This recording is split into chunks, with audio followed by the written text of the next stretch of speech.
శుభోదయం ప్రియమిత్రులారా, ఈ ఉదయకాల దైవ ధ్యానమునకు స్వాగతం పలుకుతూ ఉన్నాను. దేవుని పరిశుద్ధ వాక్య భాగములో నుండి 63వ కీర్తన ప్రారంభ వచనాన్ని చదువుకుని దేవుని వాక్యాన్ని ధ్యానము చేద్దాం. దేవా, నా దేవుడవు నీవే, వేకువనే నిన్ను వెతుకుదును.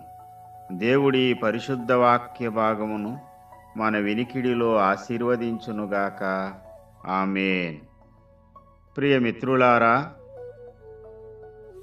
దావీదు భక్తుడు యోదయ అరణ్యములో ఉండగా వ్రాసిన కీర్తన ఇది.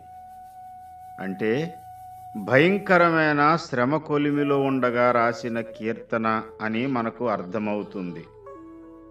ఈ కీర్తన వ్రాసే సమయానికి దావీదు భక్తుడు యోదారణ్యంలో ఉన్నాడు.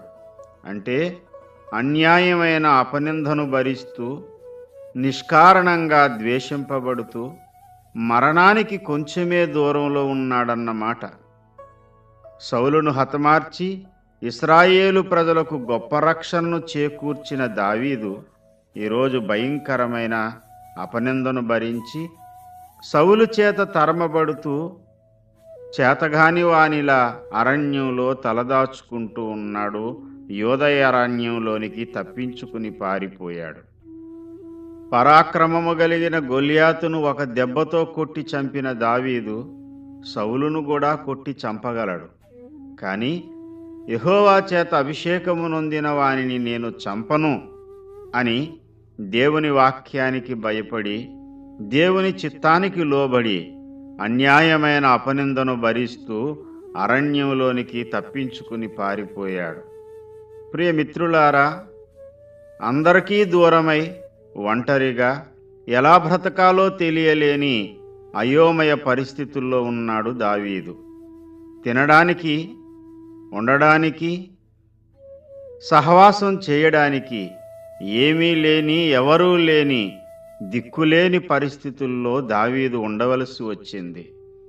అలాంటి భయంకరమైన పరిస్థితుల మధ్యలో హృదయము వేదనతో నిండి కృంగిపోవలసిన పరిస్థితుల్లో వేదనామయమైన గుండెలతో కన్నీటిమయమైన ప్రార్థనలు చేయడం లేదు గాని ప్రభువుని వెతుకుతూ ఉన్నాడు. ఎంత ఆశీర్వాదకరమైన పరిస్థితో చూడండి. దేవా, నా దేవుడవు నీవే, వేకువనే నిన్ను వెతుకుదును అంటూ దేవుని సన్నిధిలో ప్రభుని గానం చేస్తూ ఉన్నాడు భక్త దావీదు. ప్రియమిత్రులారా, దావీదు భక్తునికి ఎదురైన పరిస్థితులు మనకు కూడా అప్పుడప్పుడు ఎదురయ్యే అవకాశాలున్నాయి.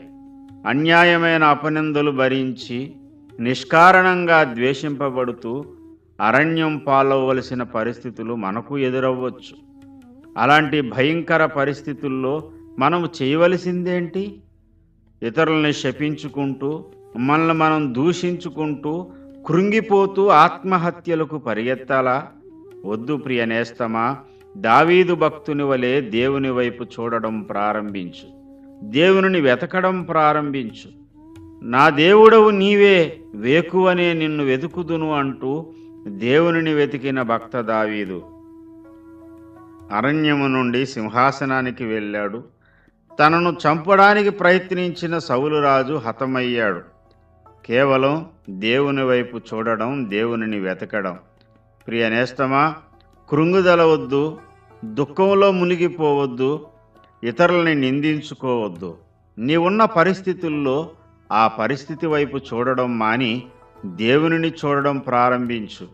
దావీదు భక్తుడు అన్నాడు 4వ చరణంలో 63వ కీర్తనలో, నా మంచం మీద నిన్ను జ్ఞాపకము చేసుకుని రాత్రి జాములయందు నిన్ను ధ్యానించినప్పుడు క్రొవ్వు మెదడు నాకు దొరుకునట్లుగా నా ప్రాణము తృప్తి నొందుచున్నది.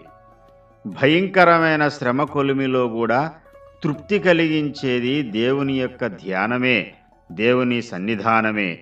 అరణ్యంలో దైవ సాన్నిధ్యాన్ని అనుభవించిన దావీదు వలె మనము కూడా దేవుని యొక్క సాన్నిధ్యాన్ని అనుభవిందాం, దేవుని సన్నిధిలో ప్రహర్షిందాం. అట్టి భాగ్యము దేవుడు మనకు ఈ ఉదయకాలము అనుగ్రహించునుగాక. ఆమేన్.